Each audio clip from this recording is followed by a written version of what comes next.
પ્રાકૃતિક કૃષિને વેગ આપવા માટે ખાસ કરીને સરકાર દ્વારા વધારે ભાર આપવામાં આવી રહ્યો છે, જેના અંતર્ગત મહેસાણાના કૃષિ વિજ્ઞાન કેન્દ્રમાં સખી મંડળ અને CRPની પ્રાકૃતિક કૃષિ માટેની તાલીમ શરૂ કરાઈ છે. જાણીએ. ડૉક્ટર રમેશ પટેલ, વરિષ્ઠ વૈજ્ઞાનિક અને વડા, કૃષિ વિજ્ઞાન કેન્દ્ર, ગણપત યુનિવર્સિટી. અત્યારે પ્રાકૃતિક ખેતીનો યુગ ચાલી રહ્યો છે અને પ્રાકૃતિક ખેતી વગર ચાલે એમ નથી. તેના માટે ભારત સરકાર દ્વારા national mission on natural farming આખું મિશન ચાલુ કરવામાં આવ્યું છે. આ મિશનના અંતર્ગત આપણે મહેસાણા જિલ્લામાં તાલુકા વાઇઝ ટોટલ 32 ક્લસ્ટર બનાવ્યા છે. 32 ક્લસ્ટરમાં 2 થી 3 ગ્રામ પંચાયત હોય છે અને એમાં 2 સભ્યો હોય છે. એ જે 32 ક્લસ્ટર બનાવ્યા છે એ બ્લોક લેવલ કમિટી છે, એ લોકોએ સિલેક્શન કરી અને જે કૃષિ સખી અથવા કોમ્યુનિટી રિસોર્સ પર્સન પ્રાકૃતિક ખેતી કરતા હોય અથવા 1 વર્ષથી ખેતી પોતાના ખેતરમાં કરતા હોય તેમને નક્કી કરી અને તેઓને તાલીમ આપવાની થતી હોય છે. તો આવા 32 ક્લસ્ટરમાંથી ટોટલ એક ક્લસ્ટરમાં 2 વ્યક્તિ એટલે 64 વ્યક્તિઓને તાલીમ આપવામાં આવે છે. અને આપણું જે કૃષિ વિજ્ઞાન કેન્દ્ર છે એ મહેસાણા જિલ્લા માટે સેન્ટર તરીકે પસંદગી પામેલ છે. તો આ સેન્ટરમાંથી આપણે 64 જણાને તાલીમ આપીશું. દરેક તાલુકા વાઇઝ દરેક ક્લસ્ટર વાઇઝ 2 વ્યક્તિને આપવામાં આવશે. તાલીમની અંદર પ્રાકૃતિક ખેતીની નાનામાં નાની વાતથી બધી છણાવટ કરવામાં આવી છે. આની અંદર થિયરી પણ લેવામાં આવે છે અને એના પછી જે થિયરી હોય એના પછી પ્રેક્ટિકલ પણ કરવામાં આવે છે. તો ખેડૂતો છે, ક્લસ્ટરમાં જે કૃષિ સખી છે અથવા બ્લોક રિસોર્સ પર્સન છે, એ પોતાની જાતે જીવામૃત છે, બીજામૃત છે, ઘનજીવામૃત છે, બ્રહ્માસ્ત્ર છે, નિમાસ્ત્ર છે, આવી પ્રાકૃતિક ખેતીના દરેક આયામોની જે વસ્તુઓ છે એ પોતે જાણી પણ શકે અને જાતે બનાવી પણ શકે. અને આ તાલીમ નીચે એ લોકો 2 થી 3 ગ્રામ પંચાયત વચ્ચે 125 ખેડૂતોને આપવાની થતી હોય એ લોકો જાતે શીખી રહ્યા છે. તો 5 દિવસ સતત આ લોકો અમારા ત્યાં તાલીમમાં આવે છે અને આ તાલીમની અંદર જે કૃષિ સખીઓ છે અથવા કોમ્યુનિટી રિસોર્સ પર્સન છે એમને તાલીમ આપવામાં આવે છે. આ જે 5 દિવસની તાલીમમાં અમારા કૃષિ વિજ્ઞાન કેન્દ્રના વૈજ્ઞાનિક શ્રી ભરતભાઈ કે પટેલ જે તાલીમના કોઓર્ડિનેટર છે અને અમારા આખું કૃષિ વિજ્ઞાન કેન્દ્રની ટીમ એ લોકોને તાલીમ આપી રહી છે.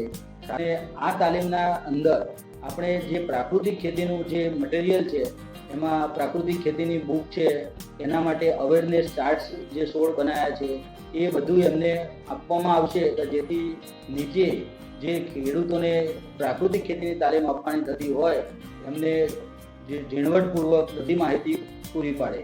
આ કોઈ તકલીફ પડશે અથવા આગળ બીજા કોઈ પ્રશ્નો હશે તો એના માટે પણ અમે સદંતર તૈયાર રહીશું અને પ્રાકૃતિક ખેતી તરફ આખો જિલ્લો, આખું ગુજરાત અને આખું છેલ્લે ભારત વળે એવા પ્રયત્નો સતત અમારા ચાલુ રહેશે.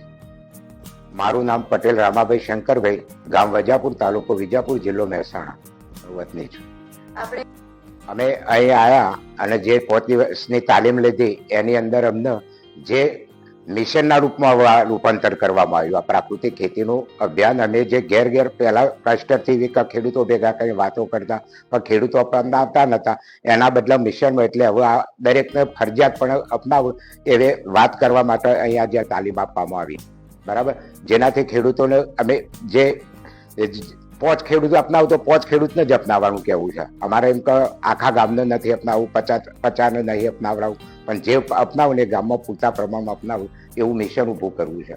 અને અહીંથી અમને જે પ્રાકૃતિક ખેતીના આયામો છે એ શીખવાડવામાં આવ્યા. ખેડૂતને કઈ રીતે સમજાવવા અને કઈ રીતે એને આગળ લાવવું એ શીખવામાં આવ્યું.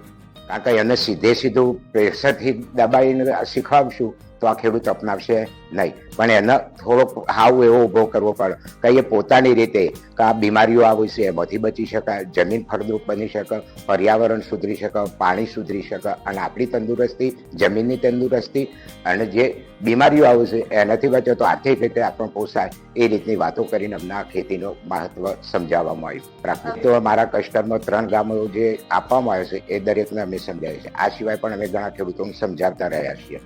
ઠાકોર હીરાજી મદારજી, મુકામ ખારા, તાલુકો જિલ્લો મહેસાણાનો રહેવાસી છું.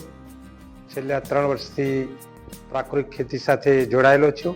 તાલીમમાં અમને ડૉક્ટર સાહેબો તરફથી ઘણું બધું એવું શીખવા મળ્યું છે. અવારનવાર સાહેબો કંઈક સારું એવું ખેતીની પ્રગતિ થાય ગામડાઓમાં અને ખેડૂતોને કંઈક નવું વિશેષ જાણકારી મળે એના માટે અમને અહીંયા તાલીમો બોલાવેલા છે અને અમે આ તાલીમ લઈ અને અમે ગામડામાં જઈ અને ખેડૂતોનો સંપર્ક કરી અવારનવાર જે ખેડૂતો ખરેખર ઉત્સાહિત છે એવા ખેડૂતોને અમે મળતા રહીશું. એમને મળી અને એવું અહીંયા જે માર્ગદર્શન અમે મેળવ્યું છે એવું માર્ગદર્શન અમે એમને બી આપીશું. મારું નામ પટેલ કાજલબેન ભાઈલાલભાઈ, તાલુકો બેચરાજી, ગામ બરિયો, જિલ્લો મહેસાણા. જીવામૃત અને બ્રહ્માસ્ત્ર એ બધા 5 અસ્ત્રો આવે છે એના વિશે શીખવાડવામાં આવ્યું. બરાબર છે. તમે અહીંયાથી ખેડૂતોને કેવી રીતે સમજાવશો પછી? ખેડૂતોને અહીંયાથી જઈને પહેલા તો પ્રાકૃતિક ખેતી કરવાની કેવી રીતે અને પ્રાકૃતિક ખેતીના શું ફાયદા થાય એના વિશે શીખવાડવાનું. એમાં પ્રાકૃતિક ખેતી માટે પહેલા તો એક ગાય રાખવી જરૂરી છે. એમાં ગાયના ગોબરમાંથી વધારે સારું રહે એના વિશે શીખવાડવાનું અને પછી પ્રાકૃતિક માટે કુદરતી બધી જે હોય વનસ્પતિઓ એમાંથી શું બનાવવું એ બધી માહિતી આપવાની.